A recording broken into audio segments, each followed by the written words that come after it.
श्रीपाद प्रबोधानंद जी महाराज करुणा करके कह रहे हैं कि ये बात तुम समझ लो, मरोगे। ये बात सुनने में अच्छा नहीं लगता किसी को। बोले अपशकुन की बात है, मरने की बात अपशकुन है नहीं, यहीं से शुभ शकुन प्रारंभ होता है जब इसे कोई साधक स्वीकार कर लेता है। श्रीपाद कह रहे अद्योशो वा यास्यतीद कुदेहम सर्वे भोगायांति तत्र स्थितेपि तस्मात् सौख्याभास उच्चर विभाति नित्यानंदे नंद वृंदावनांत। हे सख्य मित्र, मेरी बात मान लो, आज नहीं तो कल मरोगे। ये महापुरुष जन ही याद दिलाते हैं। इसी याद में भगवान की याद समा जाती है कि जब मरना है तो ठीक से चलें, जितने दिन जिए अच्छे आचरण करें, प्रियालाल के नाम जप का निरंतर अभ्यास करें, क्योंकि यही नाम रूपी धन हमारे साथ जाएगा। अद्य सुवा यस्यातीदम कुदेहम, ये देह आज नहीं तो कल छूट जाएगी, जिसको तुम बहुत अभिमान से अपना मानते हो। अपना ही नहीं मानते, मैं मानते हो कि मैं जवान, मैं बलवान, मैं रूपवान, मैं गुणवान। कितने दिन के लिए? ब्रह्मा जी की आयु में करोड़ों बार अपने लोग जन्मते मरते एक दिन में। उनकी दिव्य 100 वर्ष की आयु, एक दिन में करोड़ों बार हम मरते हैं, करोड़ों बार जन्मते हैं जब तक भगवत प्राप्ति नहीं होती, एक दिन में उनके। और अधिक ही हो सकता है, कम नहीं। ऐसे चंद मिनट समझो, शरीर की आयु के 50-55 वर्ष गए, ऐसा लगता है तो कल की बात है, अभी कल घर से निकले थे, ऐसा लगता है 50-55 वर्ष निकल गए। कितनी बड़ी आयु निकल गई, पता नहीं चला। अब कितने सेकंड मिनट है इसका भी पता नहीं। जैसे आप अंजुली में पानी कस के कितना भी बांध लो, वो एक समय आएगा कि खत्म हो जाएगा। कितना भी बांधे रहो, वो एक एक बूंद तुम रोक नहीं सकते, वो निकल करके चला जाएगा। जो भगवत प्राप्त महात्मा हैं वही हमको संबोधन ऐसा कर सकते, नहीं तो प्रायः अपनी स्वार्थ बुद्धि रखकर उपदेश देने से किसी भी जीव के हृदय में संसार से उदासीनता पैदा नहीं होती। और बिना संसार से उदास हुए कोई सच्चिदानंद भगवान का नाम जप या भगवत प्राप्ति की चाह कर ही नहीं सकता। भोगेश्वर्य प्रसक्ता नाम तया प्रहृत चेतसाम व्यवसायत्मिका बुद्धि समाधून विधीयते। ये व्यभिचारिणी बुद्धि कभी जनेन्द्री को लेकर, कभी रसेंद्री को लेकर, कभी ये गंदी वृत्ति वाली भोगों में सुख निश्चय कराकर पूरा जीवन व्यतीत होता जाता है और नष्ट हो जाता है। जिसका भोगों में और ऐश्वर्य में महत्व बुद्धि है, चित्त अपहरण कर लिया गया है, वो कभी भगवत प्राप्ति का निश्चय ही नहीं कर पाता।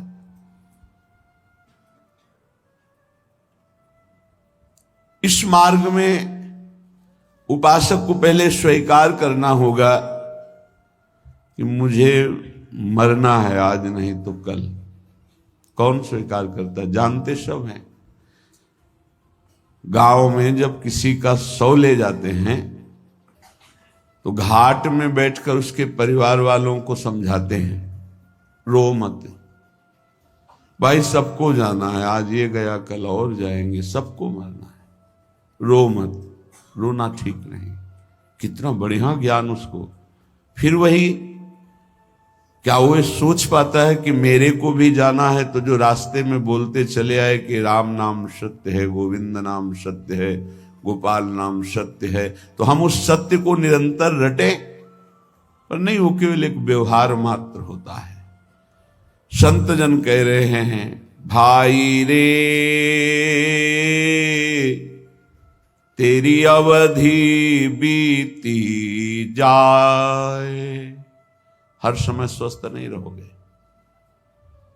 अभी एक रास्ते में दर्शन हुआ, उनको लीवर में कैंसर है, खड़े नहीं हो पाए, लोग पकड़े हुए थे, अश्रु, विषाद, घोर दुख। अब क्या होगा? अब क्या होगा? क्या साधन बनेगा? चलो, बुलाया वृंदावन ने, 2-4 बार सामने खड़े होके राधा बोलो, राधा राधा, ये उनका कल्याण का काम हो गया। चिता लग चुकी हो और वहां नाम कीर्तन करके अगर किसी संत महात्मा की दृष्टि पहुंच जाए तो उस जीव का कल्याण हो जाएगा। जिसकी चिता, अगर कहीं महात्मा बैठकर भजन किया है और वहां कोई थोड़ी देर भी बैठ गया है, उसके निष्पाप की स्थिति आ जाएगी, पाप नष्ट हो जाएंगे। बड़ा महिमा प्रताप है। तुम गर्भ में भूल रहे हो कि तुम्हारा शरीर स्वस्थ है, तुम जो चाहो भोग सकते हो, जो चाहो कर सकते हो। भूलो मत, तुम्हारी प्रतिपल आयु कम हो रही है। भाई रे तेरी अवधि बीती जाए, अंजुलि जल घटत जैसे, तारे ज्यों पर भात, श्वास पूंजी गांठ तेरी, सो घटत दिन रात। भाई रे तेरी अवधि बीती जात। ए भाई, मेरी बात मान लो, तुम्हारी आयु जा रही है। अंजलि में जैसे जल कितना भी पकड़ो खत्म ही हो जाएगा। जैसे प्रभात काल में तारे तेजहीन हो जाते हैं, ऐसे ही तुम्हारी आयु, तुम्हारी कीर्ति, तुम्हारी संपत्ति, तुम्हारे परिवार, कोई तुम्हारा साथ नहीं देगा। सब छूटेगा, सब एक साथ, एक झटके में सब खत्म हो जाए। तुम केवल अकेले जो पाप पुण्य किए, बस वो तुम्हारे साथ। ये दोनों पाप पुण्य बांधने वाले हैं। एक केवल नाम ऐसा है जो आपका परम कल्याण। नाम रूपी धन लेके जाओगे तो ब्रह्मा भी नमस्कार करेंगे। न्यायाधीश धर्मराज के दरबार में तुम्हारे न्याय की जरूरत नहीं पड़ेगी। नाम जापक को धर्मराज के पास जाना नहीं होता, उसका न्याय स्वयं श्री हरि के दरबार में होता है। वो चाहे 10-20 बार ही नाम क्यों न लिया हो, ध्यान रखना।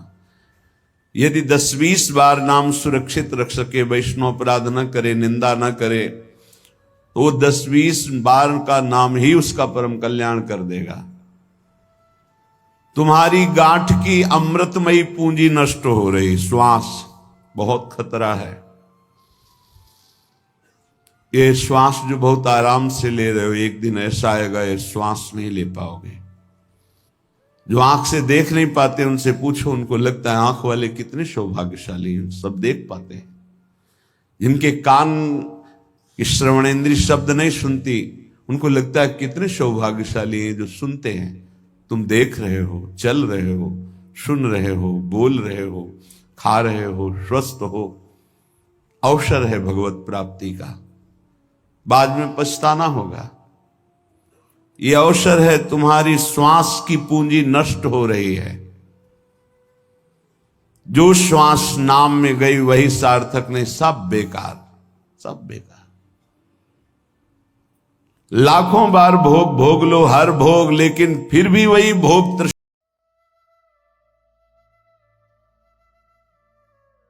गृहस्थ संत हो या विरक्त संत, संत कहते हैं जो एकमात्र श्री भगवान को अपना मानकर निरंतर चित्तवृत्ति को प्रभु में लगाते हैं, सद आचरण करते, उन्हें संत कहते हैं।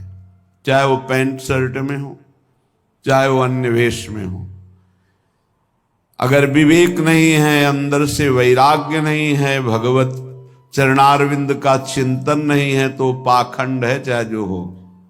बिन विवेक वैराग्य भक्ति बिनु सत्य न एको मानो, भगवत विमुख कपट चतुराई सो पाखंड नहीं जानो। पाखंड का स्वरूप न विवेक है, न वैराग्य है, न भगवदाकार वृत्ति है, केवल पाखंड ही पाखंड है।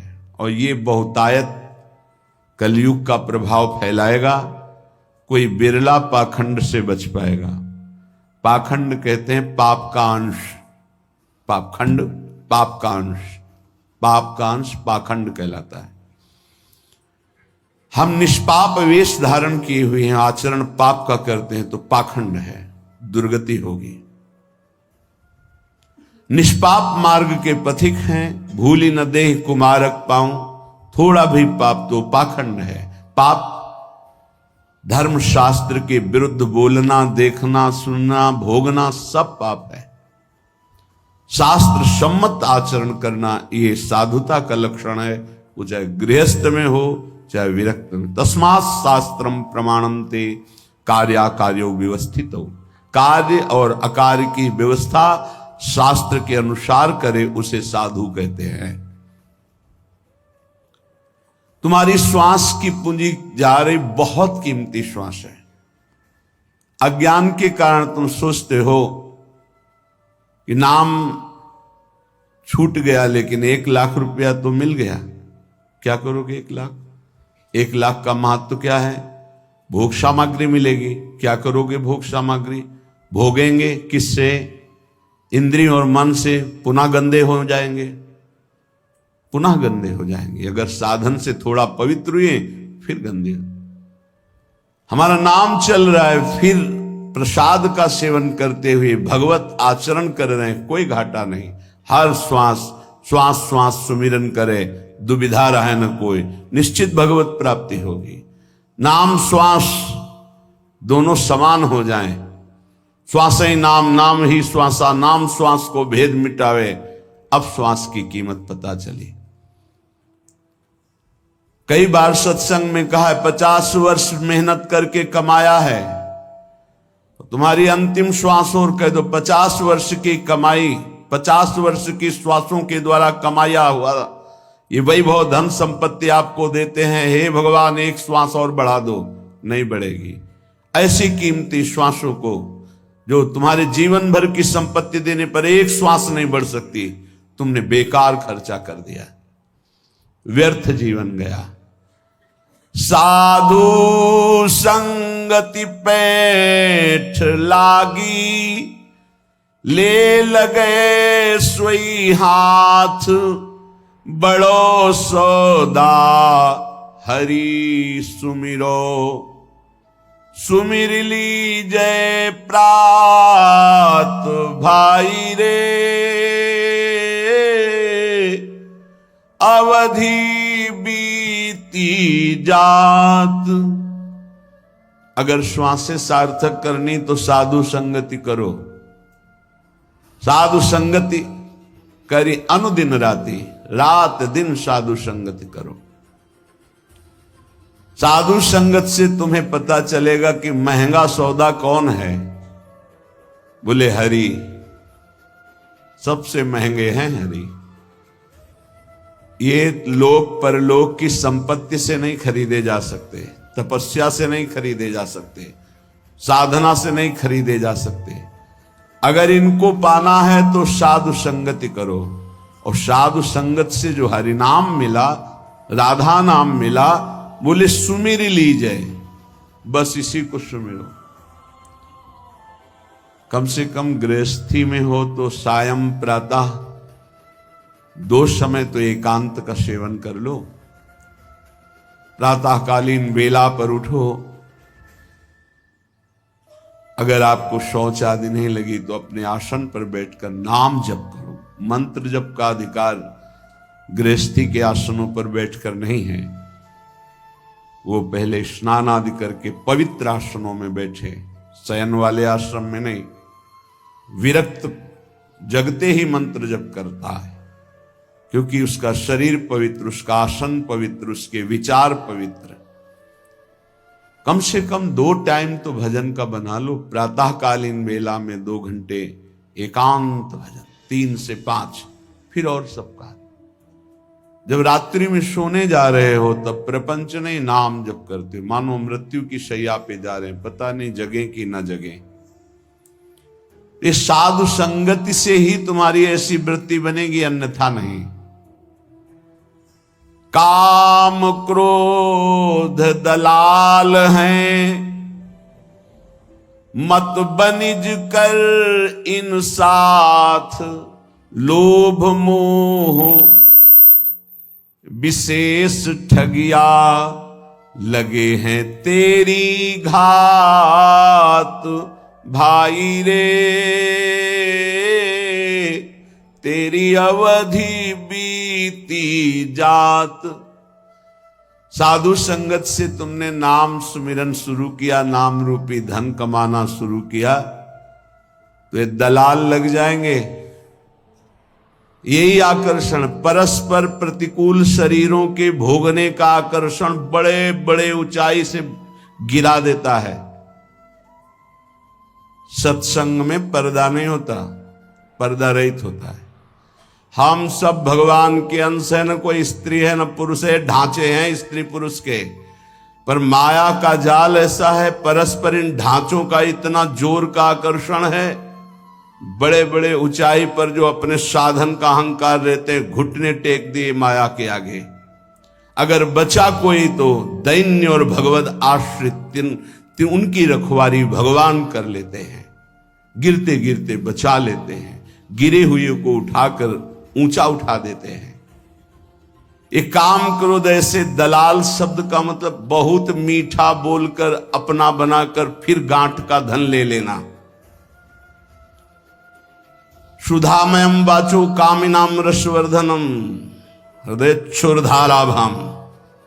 इन ठग दलालों की वचन कैसे होंगे? कामिनाम रसवर्धनम, अंदर ही बैठे हैं, देखो ये भोग है, फ्री है, भोग लो, सुखी हो जाओगे। वो बार बार सोचता है नहीं भगवान की प्राप्ति करनी। अरे भगवान तो कृपालु है, क्षमा कर देंगे, आगे मिल जाएंगे, ये भोग थोड़ी मिलेगा। दांव लगा है, भोग लो। बस साधक को लगा कि जिंदगी का परम लाभ मिल गया। बोले इतना महंगा सौदा एकत्रित किया था, सब छीन लिया। इन ठगों ने, दलालों ने, काम क्रोध आदि दलालों ने मिलकर ठग लिया। अब जहां हरि स्मृति थी वहां भोग स्मृति चालू। ऐसे भोगा, ऐसे भोगेंगे, ऐसा ऐसा ऐसा चिंतन। ध्याय तो विषयान पुंसात संगस्ते सुपजायते। अब बार बार संग करने की इच्छा, तो कामा संजायते क्रोधा, क्रोधा स्मृति विभ्रमा, स्मृति भ्रंसात बुद्धिनाशो, बुद्धिनाशात प्रणश्यति। सर्वनाश। ये लोभ मोह बड़े ही ठगिया है, ठग है। लोभ, भोगों को प्राप्त करने की प्रबल इच्छा होने से हमारे हृदय में लोभ जागृत हो जाता है। इसलिए पैसे पर महत्व अब मारा गया, नाम का महत्व चला गया। मोह बहुत ही प्रचंड है ये मोह। मोह मूल बहुशूल प्रद त्यागो तम अभिमान। ये मोह सकल व्याधिन कर मूला। तेरी गात में बैठे हैं, तेरा नाम रूपी पुण्य रूपी सारा धन ये ठग चुरा लेंगे। काम क्रोध लोभ मोह आदि। कैसे बचे? शब्द गुरु को राख हृदय, तो दगा नहीं खात।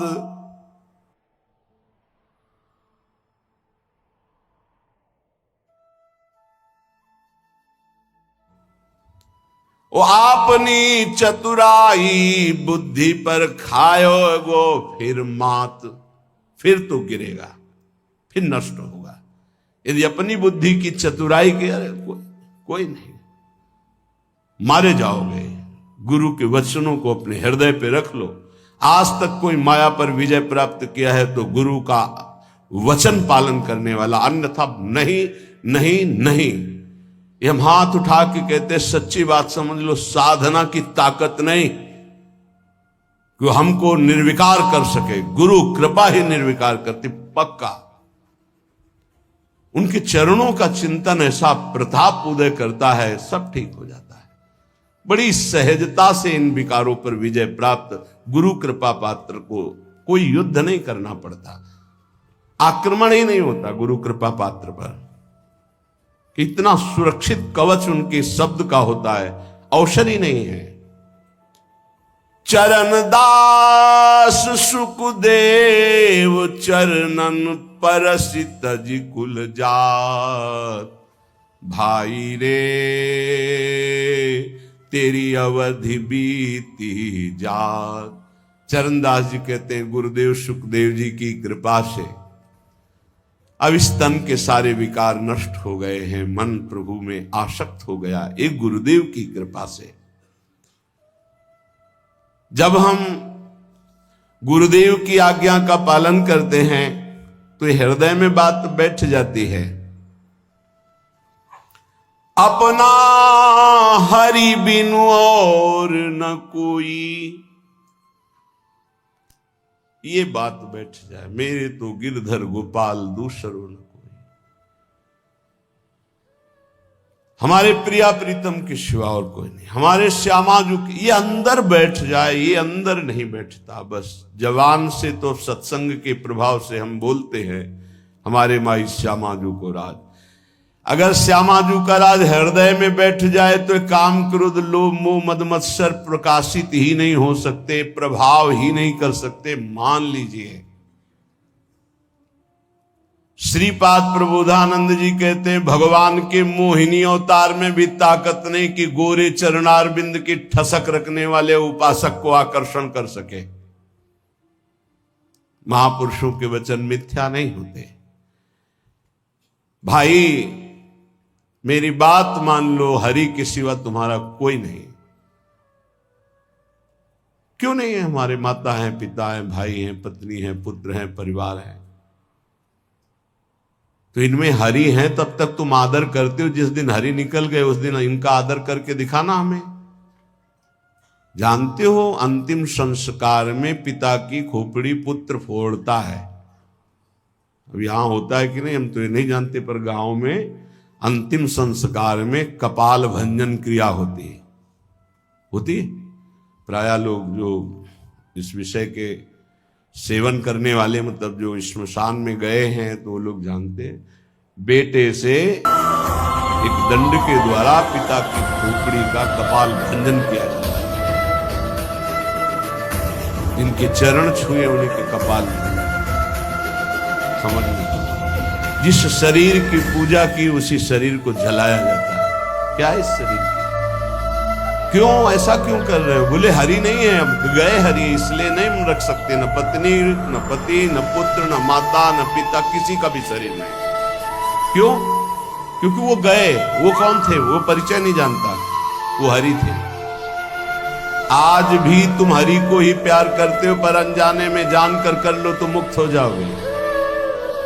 मातु पिता सुत बंधु कुटुंब सब स्वार्थ ही के होई,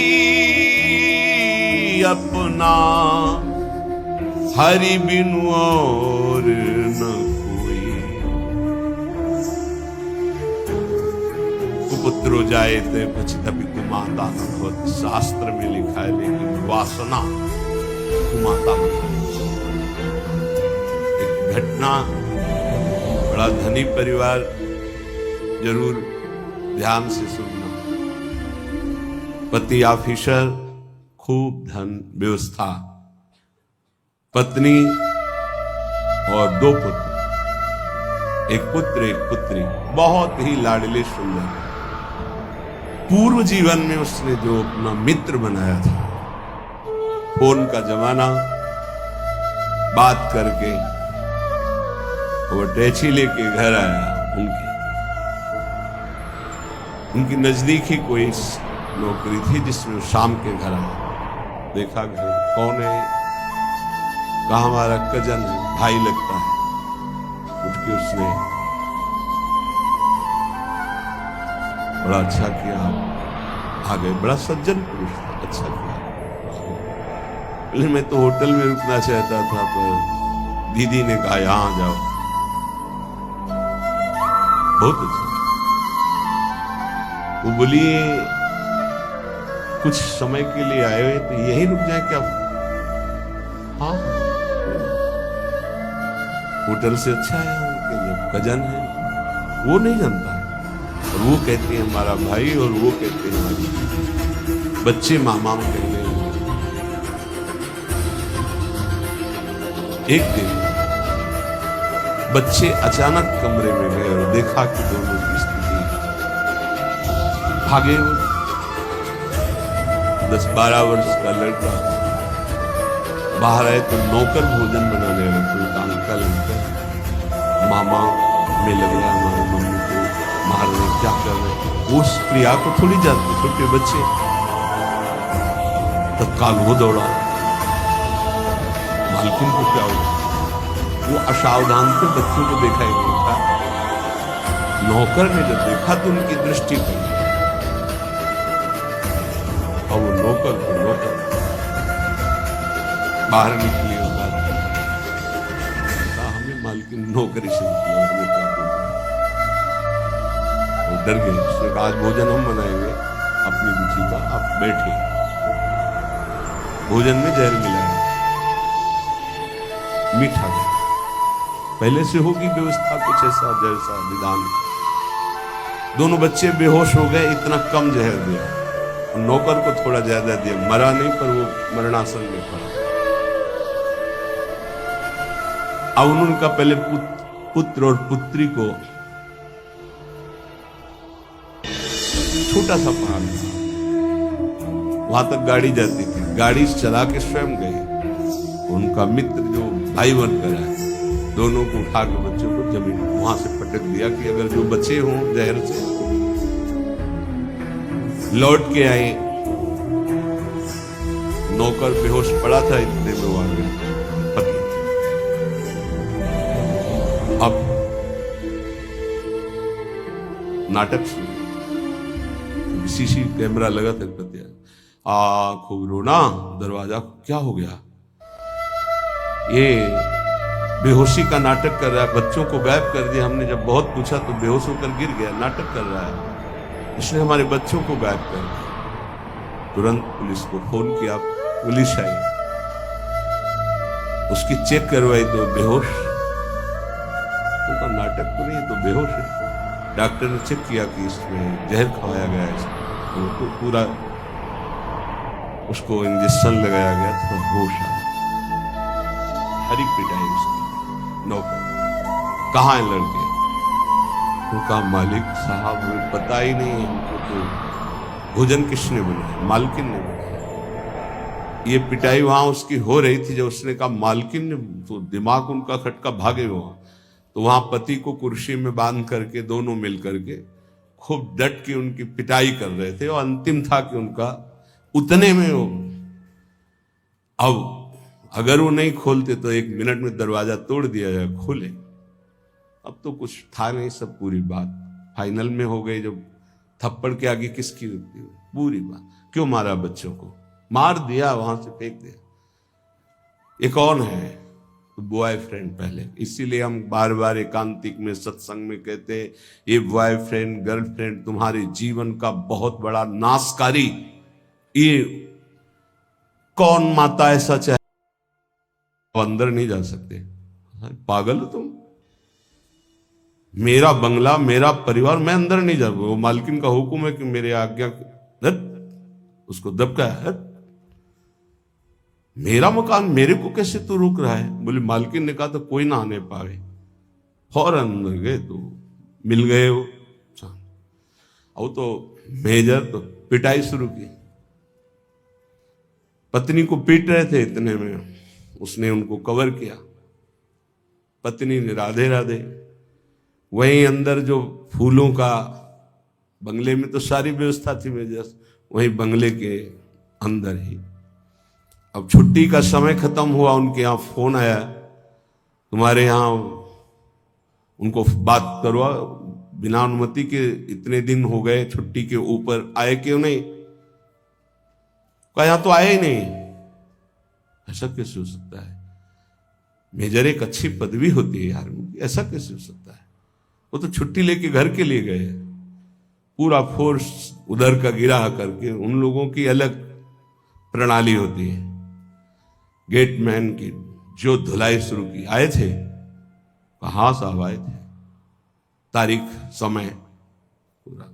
हाँ साहब इतने से निकले नहीं, जिस दिन से अंदर गए निकले। आप कहाँ है? आखिरी कहाँ है मतलब पिटाई के बाद आके मेजर साहब की हालत शरीर की विनष्ट हो चुकी थी, जो गाड़ दिया गया था। क्या है? पत्नी का संबंध। एक दिन सुनाया था, पत्नी को आग डाल के जला दिया था, पति का संबंध। माता पिता को अनाथालय में ऐसे, पुत्र का संबंध। माता पिता अपने पुत्र को, अभी सुना, ये सब क्या है? काम क्रोध लोभ मोह मद मत्सर के वशीभूत होकर इन संबंधों में कोई प्यार रह गया है? पति पत्नी में विश्वास नहीं, माता पुत्र में विश्वास नहीं। कितनी घटनाएं इतनी हैं। भाई अपना हरि बिनु और न कोई, मातु पिता सुत बंधु कुटुंब सब स्वार्थ ही के होई। अपना हरि बिनु और न कोई। आपको लगता है आपको कोई प्यार करता है? कब तक? जब तक आप स्वार्थ के लायक हो, नहीं तो कोई प्यार नहीं करता। निज अनुभव ये कहो खगेशा। इसलिए संत जन कहते हैं अपना हरि बिनु और न कोई। ये काया को भोग बहुत दे, मर्दन करी करी धोई। सो भी छूटत नेक तनिक सी, संग न चाले कोई। अपना हरि बिनु और न कोई। श्री चरणदास जी महाराज बड़े ऊंचे महापुरुष हैं। इस शरीर को क्या क्या नहीं खिलाया, इस शरीर के लिए पाप किए गए, बड़ा मलमल के धोया सजाया सुरक्षित रखा। ये भी नीच हमारा साथ नहीं दिया, ये भी साथ नहीं देता, ये भी साथ नहीं देता। पक्का समझ लीजिए, साथ देती नहीं है किसी का ये साथ। इस देही और तो बात जले तो सम्मा बुझ जाएगी, जलते जलते दम निकल जाएगा आदमी का। क्या भरोसा है इस जिंदगी का? ये साथ देती नहीं है किसी का, है किसका भरोसा? ये इसलिए सब तुम्हारे जानकारी होते हुए भी जानकारी में डाल रहे कि अगर समझ आ जाए तो एक एक श्वास सार्थक कर लो। राधा राधा। अपना हरि बिनु और न कोई।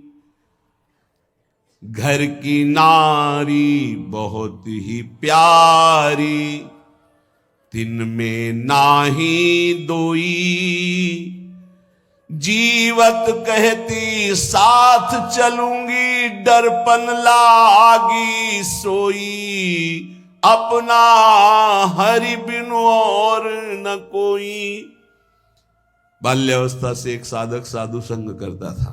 माता पिता के कहने से ब्याह हुआ, रोज गुरु जी के पास जाता था। अब ब्याह हुआ तो नया मित्र मिला, और इनका सबसे बड़ा जादू होता है वचन, मुस्कुराहट, नेत्र की चांचल्यता। देखो हमारा नियम था, हम रोज गुरु जी के दर्शन करने जाते, तो हम तुम्हारे बिना जी नहीं सकती। लगा उसको ऐसा। महीनों हो गए गुरु जी के पास नहीं गए, तो संतों का होता है जैसे आप रोज दृष्टि में आओ तो अपनापन से होता, वो कहाँ गए आज दिखाई नहीं दे। अहोभाग्य मानो यदि आपका ऐसा चिंतन हो, श्यामा श्याम के चिंतन में आपका चिंतन हो गया, बहुत बड़ी बात। यही संतों से प्रार्थना, कभी निज दास की तरह चिंतन कर लेना। गांव वालों से पूछा, वो आता नहीं। अरे बोले उसका ब्याह हो गया। तो ब्याह हो गया तो कोई नई बात थोड़ी, विश्व में सबका ब्याह होता है जो गृहस्थी में होते हैं। जाके कहना कि तुम्हारे गुरुजी याद कर रहे हैं। जब कहा तब पत्नी से बस अभी आया और मैं, यार तुम आए नहीं बहुत समय से। महाराज जी ब्याह हो गया है। लो 10-5 दिन ब्याह किया, तो महीनों हो गए तुम आए नहीं। महाराज जी वो बहुत प्यार करती, कहती मैं आपके बिना जी नहीं सकती। हाँ, पति पत्नी का भाव तो ऐसा ही होता है, लेकिन ऐसा नहीं बच्चा, सब जी सकते हैं, सब जी सकते हैं। तो उनका गुरु जी आज तक आपकी सब बात मानी, ये बात नहीं मानेंगे। वो कह रही आपके बिना नहीं जी सकते, तुम हमारी जिंदगी हो, तुम हमारी श्वासें हो, तुम नहीं तो हम नहीं। बोले नहीं बेटा, ऐसी बात तो नहीं है। बोले गुरुजी हमें अब आपकी बात पर अविश्वास होता है।